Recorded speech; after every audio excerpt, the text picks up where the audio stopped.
காகங்கள்னு சொல்லப்படுற இந்த உயிரினங்கள் நம்மளுக்கு ரொம்பவே ஃபெமிலியரான உயிரினங்கள் தான். காக்காவை நம்ம எல்லாருமே பார்த்துருப்போம். நம்ம ஊரில் ரொம்பவே காமனான ஒரு உயிரினம் தான். இதில் என்ன ஒரு கேள்வி வருதுன்னா, நிறைய இங்கிலீஷ் படமோ இல்லை சீரிஸோ பார்க்குற உங்கள் ஃப்ரெண்டை கேட்டிங்கன்னா, அந்த படங்களில் வர ஒரு உயிரினத்தை காக்கா மாதிரியே இருக்க ஒரு உயிரினத்தை ரேவன்னு சொல்லி ரெஃபர் பண்ணுவாங்க. நீங்கள் அப்படி பார்த்துருந்தீங்கன்னா முதல் தடவை அந்த படத்தை பார்க்கும்போதே காக்கா மாதிரி இருக்கு, இது ஏன் ரேவன்னு சொல்கிறாங்க? எனக்கு காக்காவோட இங்கிலீஷ் நேம் க்ரோ தானன்ற கேள்வி எல்லாருக்குள்ளேயும் கண்டிப்பாக வந்திருக்கும். அட்லீஸ்ட் எனக்கு வந்துச்சு. ஸோ உண்மையாகவே இது ரெண்டு உயிரினங்களும் என்ன தான்? நம்ம ஊரில் இருக்க இந்த காக்காவும் அமெரிக்காவில் சொல்லப்படுற ரேவனும் உண்மையாகவே என்னது? இது ரெண்டுத்துக்கும் என்ன டிஃப்ரென்ஸ் இருக்குது? அப்புறம் நார்ஸ் மித்தாலஜியில் வர ஓடின்னு சொல்லப்படுற கடவுள் மார்வல் படங்களில் பார்த்துருந்தீங்கன்னா இந்த ஒரு கேரக்டர் காமிச்சிருப்பாங்க. இதுக்கும் இந்த ரேவனுக்கும் என்ன சம்பந்தம்? இந்த மாதிரி நிறைய விஷயங்களை பார்த்துட்டு அப்புறம் ஃபைனலாக இந்த ரெண்டு உயிரினங்களான அமெரிக்காவோட ரேவனையும் நம்ம ஒரு காகத்தையும் கம்பேர் பண்ணி இது ரெண்டுத்தில் ஒன்றை விட இன்னொன்று ஸ்ட்ராங்கரான்றதை பார்த்துடலாம். இப்போ முதல்ல ஜென்ரலாக இந்த உயிரினங்கள் எந்த ஸ்பீஷீஸ் கீழே வருதுன்னு பார்த்தோம்னா, குரோவிடேன்னு சொல்லப்படுற ஒரு ஃபேமிலி ஆஃப் உயிரினங்கள் கீழே வருது. இந்த குரோவிடேல எக்கச்சக்கமான உயிரினங்கள் இருக்குது. இந்த குரோவிடே ஃபேமிலிக்குள்ளே இருக்க லிஸ்ட்டை பார்த்தாலே கிளியராக தெரிஞ்சிடும் இந்த ரெண்டு உயிரினங்களும் வெவ்வேறு உயிரினங்கள். ஸோ பார்க்கறதுக்கு என்னதான் இந்த ரேவனும் நம்ம ஒரு குரோவும் ஒரே மாதிரி இருந்தாலும் இந்த ரெண்டுமே ஓரளவுக்கு டிஃப்ரெண்ட்டான க்ரீச்சர்ஸ் தான். எப்படி சொல்கிறோன்னு பார்த்தோம்னா, முதல்ல எந்த ஸ்பீஷீஸ் கீழே நம்ம ஒரு க்ரோ வருதுன்னு பார்த்தோம்னா ஹவுஸ் க்ரோன்னு சொல்லப்படுறது. இதுங்களை இந்தியன் கிரே நெக்டு சிலோன்னு சொல்கிறாங்க. இதுங்க தான் நம்ம டெய்லியும் வீட்டில் இருந்து பார்க்குற காகங்கள். அதே நேரத்தில் இப்போ ரேவன் சொல்கிற இந்த க்ரீச்சர் காமன் ரேவன் சொல்லப்படுற ஒரு ஸ்பீஷீஸ். இதுக்கும் க்ரோவுக்கும் நிறைய டிஃப்ரென்ஸ் இருக்குது. அதாவது நம்ம ஒரு க்ரோவுக்கும் அது என்னன்றதை பேசிக்லேருந்தே பார்க்க ஆரம்பிக்கலாம். முதல்ல இதுங்களுடைய சைஸ்லேருந்து பார்க்க ஆரம்பிக்கலாம். நம்ம ஊரில் இருக்க ஹவுஸ் க்ரோ ரொம்ப பெருசில் நம்மளுக்கு நல்லாவே தெரியும். இதுங்களுடைய சைஸ் ஜென்ரலாக 16 18 இன்ச்சஸ் இருக்கும். இப்போ அதே நேரத்தில் ரேவனை பற்றி பார்த்தோம்னா இதுங்க 24 27 இன்ச்சஸ் இருக்கும். ஸோ கிளியராக ரேவன் ஒரு பெரிய பறவைன்றது தெரியும். வெயிட்லேயுமே அதே மாதிரி தான் இருக்கும். இப்போ நம்ம ஊருக்காக ஒரு 200 400 கிராம்ஸ் தான் ஆவரேஜாக இருக்கும். பட் அதே நேரத்தில் இந்த ரேவன்றது 600 கிராம்லேருந்து 1.5 கிலோக்கும் மேலேயும் இருக்கும் நிறைய நேரங்களில். ஸோ நம்மளோட இந்தியன் காகங்களை விட ரொம்ப பெருசாக இருக்க இந்த ரேவனுடைய விங் ஸ்பேனும் அதுக்கேற்ற மாதிரி தான் இருக்குது. இந்தியன் க்ரோ பறக்கும் போது அதோடைய விங் ஸ்பேன் கிட்டத்தட்ட ஒரு 85 100 சென்டிமீட்டர் கிட்ட இருக்குமா. அதே நேரத்தில் இந்த காமன் ரேவனுடைய விங் ஸ்பேன் 115 150 சென்டிமீட்டர் வரைக்கும் இருக்கும். ஸோ பறக்கும் போது நம்மளால் கிளியராக டிஃப்ரென்ஸ் ஸ்பாட் பண்ணுற அளவுக்கு ரெண்டுத்துக்கும் பெரிய டிஃப்ரென்ஸே இருக்குது சைஸில். இந்த ரெண்டு உயிரினங்களும் இப்போ வேறுன்றது நம்மளுக்கு நல்லாவே தெரிஞ்சிருச்சு. ஸோ இப்போ இது ரெண்டும் ஒரே நேரத்தில் ஒரே இடத்துல பார்த்தா நம்மளால் டிஃப்ரென்ஷியேட் பண்ண முடியுமான்ற கேள்விக்கு வருவோம். நீங்கள் உடனே கேட்கலாம், இந்த ரேவன் தான் ஃபாரினில் இருக்குமே, இது எப்படி நம்ம ஒரே நேரத்தில் பார்த்து நம்ம எப்படி கண்டுபிடிக்க போகிறோம், இது நம்மளுக்கு தேவையான்ட்டு. பட் அப்படி கிடையாது. ரேவன் இந்தியாவில் நிறைய இடத்துல வாழ்ந்துகிட்டே இருக்குது. க்ரோஸ் அளவுக்கு ரொம்ப காமனாக இல்லைனாலும் அங்கங்கே இருந்துகிட்டே தான் இருக்குது. ஸோ இந்த ரெண்டு உயிரினமும் சப்போஸ் உங்கள் கண்ணில் ஒரே நேரத்தில் பட்டால் நீங்கள் ஸ்பாட் பண்ணுறது ஈஸியான்னு கேட்டிங்கன்னா சில விஷயங்களை வச்சு கண்டுபிடிக்கலாம். ஒன்று ஆப்வியஸாக பெரிய சைஸ். அதுக்கப்புறம் இதுங்க பறக்கத்தை வச்சையோட கண்டுபிடிக்கலாம். நார்மலாக காகங்கள் பறக்கும் போது நிறைய முறை ரெக்கைகளை அடித்து ரொம்ப எனர்ஜெட்டிக்காக இருக்க மாதிரி பறந்துக்கிட்டே இருக்கும், ரெக்கைகளை அடிச்சுக்கிட்டே இருக்கும். பட் இந்த ரேவன் ரொம்ப சட்டிலாக, அதாவது சில வாட்டி மட்டுமே ரெக்கைகளை அடித்து காற்றுல அப்படியே கிளைட் பண்ணிகிட்டு இருக்கும், மிதந்து போகிற மாதிரி போகும். ஸோ அந்த மாதிரி ஒரு முறையில் பறக்கும். ஸோ நல்ல ஒரு டிஃப்ரென்ஸே இருக்கும் இதுங்க பறக்கும் போது. அப்புறம் ஒரு நல்ல டிஃப்ரென்ஸ் இது ரெண்டுத்துக்கு என்ன இருக்குன்னா, இதுங்களுடைய அலகுகள். பறவைக்கு ரொம்ப முக்கியமானது அதோடைய பீக், மூக்கு தான். ஸோ அதில் பார்த்தீங்கன்னா இந்த ரேவனுடைய மூக்கு நல்லா பெருசாக வளைஞ்சி இருக்கும் பார்க்கவே. கம்பேரிட்டிவ்லி காக்காவுடைய மூக்கு ரொம்ப ஷார்ப்பாக குட்டியாக இருக்கும், வளைஞ்சி இருக்காது. இந்த ரெண்டு உயிரினங்களுடைய லைஃப் ஸ்டைல் எப்படி இருக்குது நம்ம பார்த்தோம்னா, இது ரெண்டுத்துக்கும் நடுவில் இருக்க டிஃப்ரென்ஸ் நம்மளுக்கு கிளியராக புரியும். இதுங்களுடைய லைஃப் ஸ்டைலில் ரொம்ப முக்கியமாக இருக்கிறது இதுங்களுடைய குரூப் தான். இப்போ ஒரு காக்காவை நம்ம பார்த்தோம்னா அதை சுற்றி எப்பயுமே மற்ற காகங்கள் இருந்துக்கிட்டே தான் இருக்கும். ஒரு குரூப்பாகவே தான் வாழும். அதுங்க வேட்டையாடும் போது அப்படி தான் இருக்கும். உணவு எடுத்துக்கும் போதும் குரூப்பாக தான் இருந்துக்கும். அடிச்சுக்கோங்க, அதுங்க ஒன்றாவே இருக்குங்க. பட் அதே நேரத்தில் ரேவனை பார்த்தீங்கன்னா இதுங்களும் சோஷியல் அனிமல்ஸ் தான். பட் ஆஃப்டன் டைம்ஸ் இதுங்களுடைய குரூப் ரொம்ப சின்னதாக இருக்கும். நிறைய நேரங்களில் ரெண்டு ரேவன் ஒரே ஒரு பேர் மட்டுமே இருக்கிறத ஸ்பாட் பண்ணியிருக்காங்க. ஸோ காகங்கள் அளவுக்கு இந்த ரேவன்ஸ் எப்பயுமே குரூப்பில் இல்லாததுனால ஒரு பெரிய டிஸ்அட்வான்டேஜ் இருக்குது இந்த ரேவன்ஸ் கிட்ட. பிகாஸ் காக்காவுடைய குரூப் அதுங்களை பாதுகாத்துக்கிட்டே இருக்கும், எப்பயுமே ஃபேமிலி மாதிரி ஒன்றாவே இருக்கும். பட் இந்த ரேவன்ஸ் அப்படி இருக்கிறது இல்லை. அடுத்து இதுங்களுடைய வாழும் இடங்கள். ரேவனும் சரி காகமும் சரி ஒரே இடத்துல வாழ்கிறதுக்கான எல்லா கேப்பபிலிட்டிஸும் இதுக்கு இருக்குது. ஏன்னா ஆஃப்டர் ஆல் இதுங்க ரெண்டுமே ஒரே ஃபேமிலி கீழே வர உயிரினங்கள் தான். ஸோ ஒரே மாதிரி என்விரான்மெண்ட்டில் ரெண்டுத்தையும் சர்வை பண்ண முடியும். பட் இதுங்க ரெண்டும் வேறு முறையை தான் சூஸ் பண்ணுதுங்க. இப்போ காகங்கள் எடுத்துக்கிட்டிங்கன்னா ஹியூமன்ஸ் அதிகமாக வாழ்கிற இடங்களில், பாப்புலேஷன் அதிகமாக இருக்க சிட்டிஸ் கூடலாம் நிறைய த்ரைவாக ஒருத்தனால பார்க்க முடியும். இந்த மாதிரி ஹியூமன் காம்படிஷன், ஹியூமன் இன்டர்ஃபரன்ஸ் நிறைய இருந்தாலும் அதுங்க மறுபடியும் ஒரு பக்கம் ஜாலியாக வாழ்ந்துக்கிட்டே தான் இருக்கும்.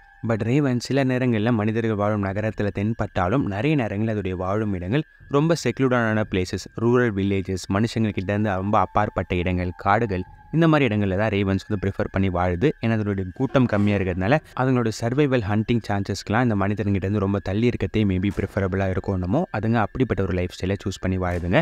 பட் சில ரிசர்ச்சர்ஸ் என்ன சொல்கிறாங்கன்னா, காகங்கள் மனிதர்கள் கூட வாழ்கிறதுக்கான காரணம் மனுஷங்க இருக்க இடங்களில் ப்ரிடேட்டர்ஸ் ரொம்ப கம்மியாக இருக்குது. அதாவது மனுஷன் கம்மியாக இருக்க காடுகள் மாதிரி இடங்களில் வாழும்போது மற்ற நிறைய பெரிய பறவைகள் காட்டுக்கு நடுவில் ஒளிஞ்சிட்டு இருந்து இந்த காகங்களை ஈஸியாக தாக்கி கொள்ளும். ஏன்னா காகங்கள் வந்து ரொம்ப குட்டியாக இருக்கும் மற்ற வேட்டையாளிகள் கூட கம்பேர் பண்ணும்போது. பட் மனுஷங்க இருக்க இடத்துல வானத்தில் பெரிய காம்படிஷன் கிடையாது. ஸ்கைஸை வந்து காகங்கள் ரூல் பண்ணுதுன்ற அளவுக்கு அதுங்க மட்டுமே இருக்கும். மற்ற உயிரினங்கள் நம்ம கிட்ட விடுறதில்ல. நம்மளால் அதுங்களுக்கு நிறைய அழிவுன்றதுனால அதுங்க நம்மளோட தள்ளி போயிடுது. ஸோ காகங்கள் சர்வை பண்ணுறதுக்கு ஒரு நல்ல இடங்கள் ஹியூமன் சிட்டிஸாக இருக்குன்ற மாதிரியும் ஒரு பாயிண்ட் இருக்குது. அதுக்கப்புறம் இதோட உணவு பழக்கம்னு வந்தோம்னா காகங்களுக்கும் ரேவனுக்கும் கிட்டத்தட்ட சிமிலாரிட்டிஸ் நிறைய இருக்குது. ரெண்டுமே ஆப்பர்ச்சுனிட்டிக் ஹண்டர்ஸ், அதாவது தேவைப்படுற நேரத்தில் வேட்டையாடும். சில வாட்டி பின்வாங்கி மீந்து போன உணவை மட்டும் ஸ்கேவெஞ்ச் பண்ணி சாப்பிடும். அது மாதிரி அது வாழ்கிறதுக்கு என்ன பண்ணணுமோ அதை பண்ணி வாழ்கிறதுக்கான ஒரு ஸ்கில் படைத்த உயிரினங்கள் தான் இந்த ரெண்டுமே. இப்போ ஜென்ரலாக நம்மளுக்கு ரொம்ப பழக்கப்பட்ட இந்தியன் ஹவுஸ் க்ரோஸை பார்த்தோன்னா இதுங்க நிறைய வாட்டி நம்ம வைக்கிற சாப்பாடை சாப்பிடும். சின்ன சின்ன பூச்சிகளை பிடிச்சி சாப்பிடும். நிறைய வாட்டி குட்டி குட்டி பேர்ட்ஸை பிடிச்சி ஹேண்ட் பண்ணி சாப்பிடும். செத்துப்போன எலிகளை சாப்பிடும். இந்த மாதிரி மட்டும் ஒரு உணவு பழக்கம் இருக்கும். பட் அதே நேரத்தில் ரேவனை பார்க்கும்போது ரேவன் காகங்களை விட சைஸில் கொஞ்சம் பெருசாக இருக்கிறதுனால இதை விட பெரிய மேமல்ஸ் நிறைய நேரங்களில் நிறைய பறவைகளை பிடிச்சி சாப்பிடும். பறவைகளுடைய கூடுகளுக்கு போய் அந்த முட்டைகளை சாப்பிடும். ஸோ கிட்டத்தட்ட ஒரே சிமிலர் பேட்டர்ன் தான். பட் சைஸ் டிஃப்ரென்ஸ்னால ஒன்று கொஞ்சம் பெரிய ப்ரேவை வந்து இந்த ரேவன்ஸ் ஹண்ட் பண்ணும். இந்த ரேவன்ஸ்க்கும் க்ரோவுக்கும் வேணால் நிறைய டிஃப்ரென்ஸ் இருந்தாலும் சில சிமிலாரிட்டிஸ் இருக்குது. அப்போ இது ரெண்டும் கத்துற அந்த சவுண்டு உண்மையாகவே டிஃப்ரெண்ட்டாக இருக்குமோ இல்லை ஒரே மாதிரி இருக்குமோன்னு சில பேர் யோசிச்சிருக்கலாம். ஸோ இந்த ரெண்டு உயிரினத்துடைய கத்துற சத்தத்தையும் ஸ்க்ரீனில் நான் போடுறேன். நீங்களே பார்த்துட்டு இது ரெண்டும் வேறு மாதிரி இருக்கா இல்லை ஒரே மாதிரி இருக்கா, எது ரொம்ப சுப்பீரியராக இருக்குன்றதை கமெண்ட்டில் சொல்லுங்கள்.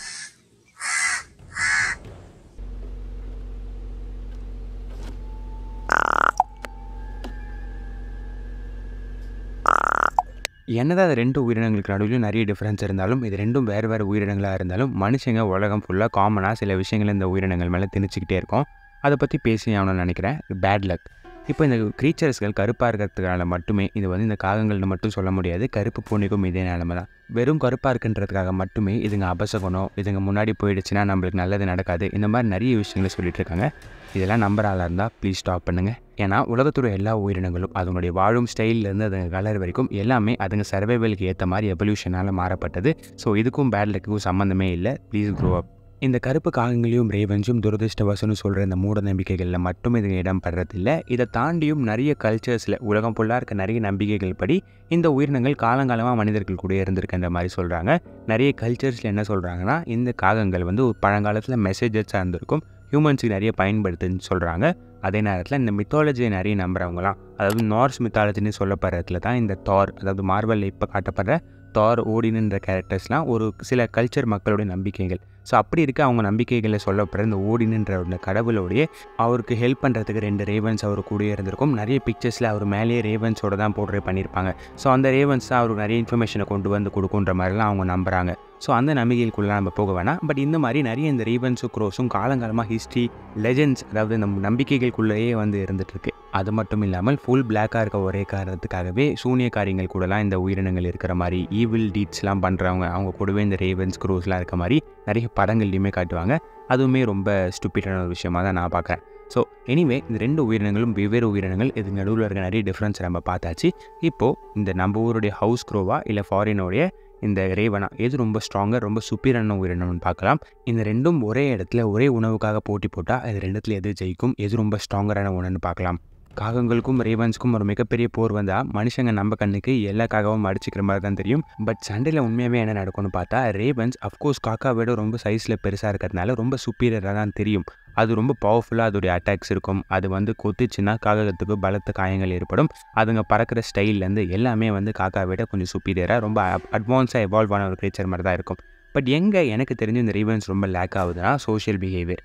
அதாவது இப்போ ஒரு காக்காவை ஒரு ரேவன் கொத்துச்சுன்னா அடுத்து அது ஒரு 50 காகங்கள் இல்லை அட்லீஸ்ட் ஒரு 20 காகங்களாவது துரத்திட்டு போகும்.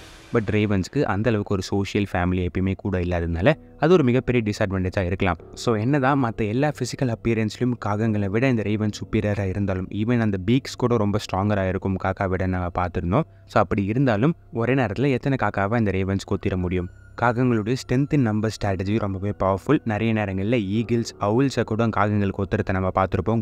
கும்பலாக போகும்போது ஈகிள்ஸாலே ஒன்றும் பண்ண முடியாது. ஏன் மனுஷங்களை கூட நிறைய வாட்டி துரத்தும். அந்தளவுக்கு கூட்டமாக அதுங்க சேர்ந்து ரொம்ப த்ரெட்டனிங்காக இன்டிமிடேட்டிங்காக இருக்கும் க்ரோஸ். ஸோ இதை வச்சு க்ரோஸ் வர்சஸ் ரேவன்ஸ்னு ஒரு விஷயம் நடந்தால் ஆன்சர் என்னவாக இருக்கும் நிறைய பேரால் கெஸ் பண்ண முடியும். க்ரோஸை மர்டர் க்ரோஸ்ன்னு கூப்பிட்றாங்கன்னா ஒரு காரணம் இல்லாமையா? இன்னும் பார்த்துட்டு இருக்கவங்களுக்கு இந்த வீடியோ கொஞ்சம் என்டர்டெய்னிங்காகவும் நிறைய இன்ஃபர்மேட்டிவாகவும் இருந்துச்சுன்னா 1 or 2 கமெண்ட்ஸ் கேட்க பண்ணுங்கள். அப்போ தான் யூடியூப் நிறைய பேர்கிட்ட கொண்டு போய் சேர்க்கும்.